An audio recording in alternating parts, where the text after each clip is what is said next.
पांडुपुर नाम के एक गांव में गोविंद और उसका भाई अरविंद रहते थे।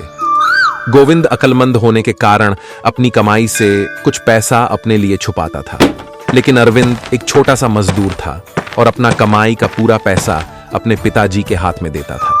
इस तरह से दोनों अपना कमाया हुआ पैसे को अपने पिताजी के हाथ में देते थे, लेकिन गोविंद के इस आदत के बारे में उनके पिताजी नहीं जानते थे। उनके पिता गोवर्धन के पास अपने दोनों बच्चों को पढ़ाने के लिए पैसा नहीं था, इसलिए उन्होंने गोविंद को अच्छे से पढ़ाकर बड़ा सा अफसर बनाया और अरविंद के पास मजदूरी के अलावा कोई और रास्ता नहीं था।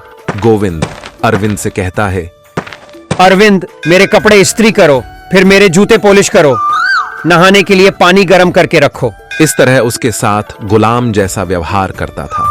अरविंद इन सब चीजों के बारे में बिना सोचे प्यार से अपने भाई का सेवा करता था, लेकिन गोवर्धन गोविंद के इस व्यवहार से खुश नहीं थे। गोवर्धन इस बात से बहुत दुखी होकर अपने दोस्त से, इन सब में गलती मेरा ही है। मैं अपने दोनों बच्चों को समान रूप से शिक्षित करता तो अरविंद को आज ये सब नहीं सहना पड़ता। ऐसा कहता है।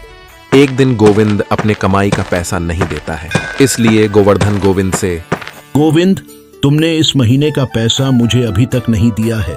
तब गोविंद कहता है, आज से इस घर का सारे हिसाब किताब मैं खुद संभालता हूँ और अरविंद को भी कमाया हुआ पैसा मेरे हाथ में देने बोलो। ऐसा कहता है। ये सुनकर गोवर्धन, क्यों इस तरह से बात कर रहे हो? मुझ में अभी इस घर को चलाने की क्षमता है और अरविंद का पैसा पूछने का अधिकार तुम्हारे पास नहीं है। तुम चुपचाप तुम्हारा पैसा मुझे दे दो। तब गोविंद कहता है, आप बूढ़े हो रहे हो और अरविंद के पैसे से ठीक से 2 वक्त का रोटी भी नहीं आता है, इसीलिए मैं तुम दोनों का मदद करना चाहता था, लेकिन आप मेरे ऊपर ही चिल्ला रहे हो। आप दोनों को जैसा चाहिए वैसा रहो। ये कहकर अपना सामान लेकर घर से निकल गया। गोविंद की बात सुनकर गोवर्धन बहुत दुखी हुए। अरविंद उन्हें सांत्वना देते हैं। तब से उस घर में सिर्फ गोवर्धन और अरविंद रहते हैं। ऐसा कुछ साल बाद एक दिन गोवर्धन को गवर्नमेंट हॉस्पिटल से कॉल आया और वो तुरंत निकल गए। वहां पहुंचने के बाद पता चला कि गोविंद के साथ एक दुर्घटना हुआ और उसके दोनों आंखों की रोशनी चली गई है। अब गोविंद इस दुनिया को नहीं देख सकता है। इसका ख्याल रखने के लिए किसी को इसके साथ हमेशा रहना पड़ेगा। गोवर्धन गोविंद को घर लेकर आते हैं और अरविंद से कहते हैं, तुम्हारा भाई कभी भी तुम्हारे साथ अच्छे से व्यवहार नहीं किया है, इसलिए मैं तुम्हें इसका देखभाल करने नहीं कह सकता हूँ, लेकिन मैं गोविंद को इस हालत में भी नहीं छोड़ सकता हूँ, इसलिए मैं गोविंद को लेकर कहीं दूर चला जाता हूँ। गोविंद का व्यवहार मेरे साथ कैसा भी रहा हो, लेकिन वो मेरा भाई है। मैं उनको ऐसे हालात में कैसे छोड़ सकता हूँ? मैं अच्छे से उनका देखभाल करूंगा। ये सुनकर गोविंद रोते हुए, मुझे माफ कर दो अरविंद, मैंने तुम्हारे साथ बहुत बुरा व्यवहार किया है। उसके बावजूद तुम मेरे मुसीबत के समय पर मेरा ख्याल रख रहे हो। मैं तुम्हारा बहुत आभारी रहूंगा। हमें कभी भी हमारे माता पिता या भाई बहन के साथ दूर व्यवहार नहीं करना चाहिए, क्योंकि मुसीबत के समय में वही हमारे साथ रहते हैं। हमें परिवार में हर किसी के साथ प्यार से रहना चाहिए और मुसीबत आने पर एक दूसरे का सहायता करना चाहिए। मादापुर गांव में रमेश नाम का एक लड़का 4th स्टैंडर्ड में पढ़ता था। वो आलसी बच्चा था और घर पे किसी की भी छोटी से छोटी मदद भी नहीं करता था। आलसीपन से पिता दुर्गा प्रसाद बहुत परेशान थे।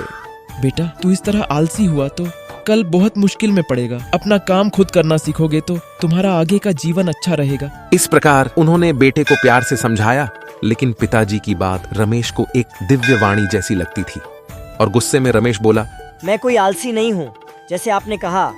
मुझे पता है कि कब क्या करना चाहिए। ऐसा ऊंची आवाज में कहकर वहां से उठकर चला जाता है। उसी गांव में केशव नाम का 10 साल का लड़का घर घर जाकर काम करता था।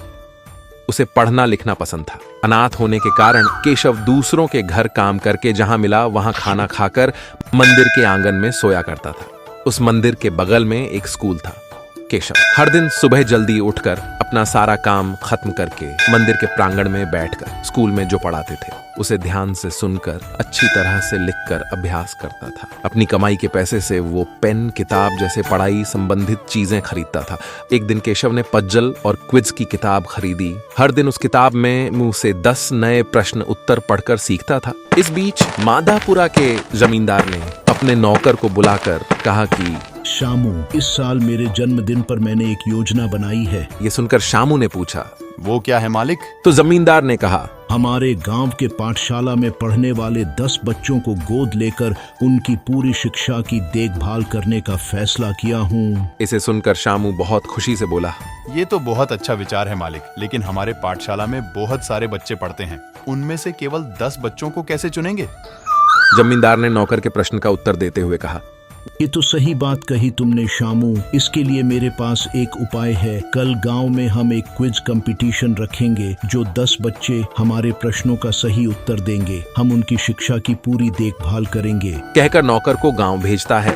उसी प्रकार नौकर शामू ने इस खबर को गांव के लोगों तक पहुंचाया। ये सुनकर रमेश क्विज में पार्टिसिपेट लेने का इंटरेस्ट लेता है और वो अपने पापा के पास जाकर बोलता है, आप हमेशा मुझे आलसी, कामचोर कहते थे ना। अब ये दिखाने का वक्त आया है कि मैं कौन हूँ। मैं इस कंपटीशन में भाग लेकर आपको दिखाऊंगा कि मैं कौन हूँ। कहकर पिता के सामने शपथ लेता है। रमेश तभी क्विज और पजल की बुक्स खरीदकर पढ़ने बैठता है। वो रात भर एकाग्रता से पूरी किताब पढ़ता है और सुबह जल्दी उठने के लिए अलार्म भी सेट करता है। इस तरफ केशव मंदिर के पास उदास बैठा था। उस वक्त दुकान वाला केशव के पास आकर पूछता है, क्यों केशव?